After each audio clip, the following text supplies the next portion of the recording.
Good morning, everyone. Welcome to Pre-Market News and Views by InTheMoneyStocks. Today is June 16, 2015. My name is Nick Santiago. Thank you all for tuning in. All right, so here we have the futures down again today, another 5 points, trading at $20.79 per contract.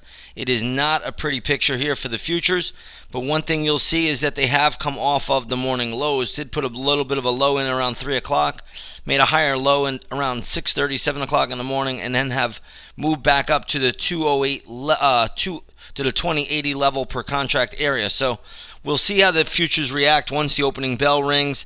That's still about 45 minutes away. So all in all, markets are under pressure again.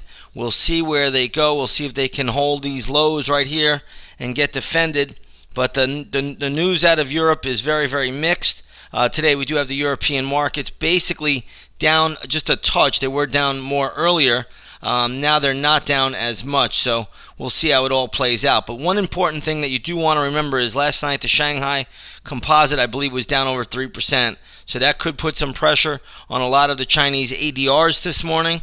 So be aware of that. Stocks like Baidu could be under some morning pressure. Sina Corp is another one. China Mobile, CHL is another one. So anything Chinese related, any of these Chinese ADRs could be under pressure with the big sell-off in the Shanghai last night. All right, let's get to some U.S. stocks in the news here. We're going to start off the day with Gap Stores. GPS is the ticker symbol. Looks like they're going to close a bunch of stores, lay off a whole bunch of people. Right now the stock is trading, I believe, at $38.29. Not a ton of volume there. We'll see where this one goes. Generally, when they close stores or they do layoffs like this, it's a positive for the stock. So we're not seeing much yet that looks positive from our vantage point.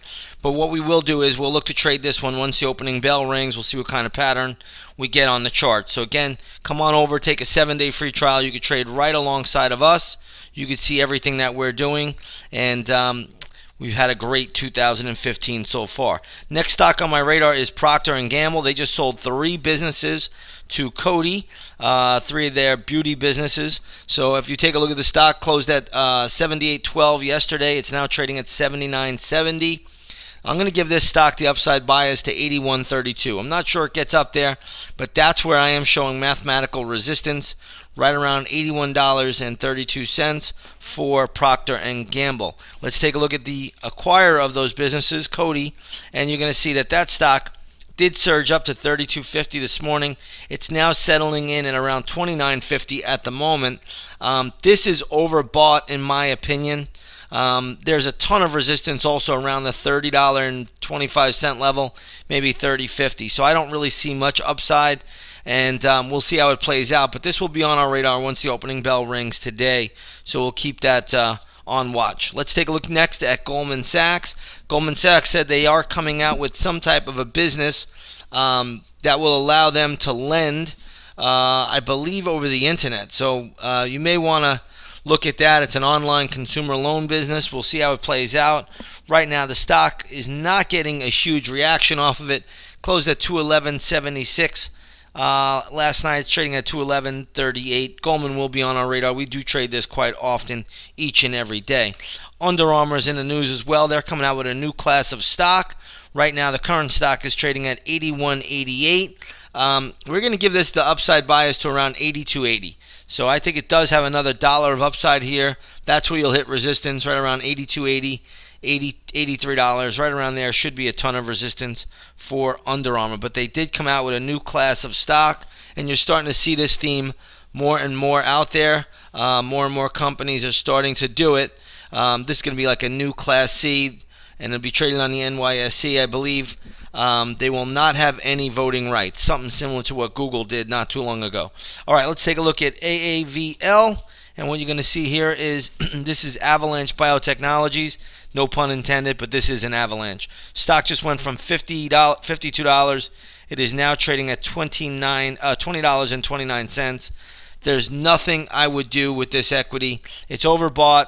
I mean, oversold, I should say.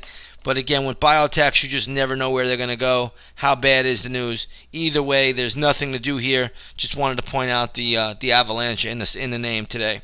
All right, let's take a look at the gold market. Gold futures trading down $3.30 to $1,182 an ounce. Let's go to the GLD. What you'll see here for the GLD is trading at 113.52, closed at 113.73. So it's reflecting a little bit of a dip. I'm not sure we could make too much out of that at the moment. Keep the dollar on the radar today. You'll see that on my left screen here. U.S. dollar index, if it starts to move down, that could be a positive for gold. But if it bounces like it is up now, that's a negative for gold. All right, let's take a look at crude oil here this morning. Crude oil is trading up 24 cents to $59.76 a barrel. Let's go to the USO, which is a good little ETF to trade oil. And you're going to see that it's trading at $20.16. This is basically right where it closed, so no real movement yet. But we will keep the USO as well as the GLD on our radar once the opening bell rings. We'll see where they go. With that being said, everybody, I'm going to keep today's report short and sweet. Again, today is the first day of a two-day Fed meeting. That Fed meeting will conclude tomorrow afternoon, where Janet Yellen will make her policy statements. Don't look for much out of the Fed today, but tomorrow will be the big Fed day. With that being said, everybody, have a great trading day. Remember, this Friday is options expiration, so you want to be aware of the game playing by the big institutional money, and it will continue throughout the rest of the week. With that being said, we will see you all on the charts.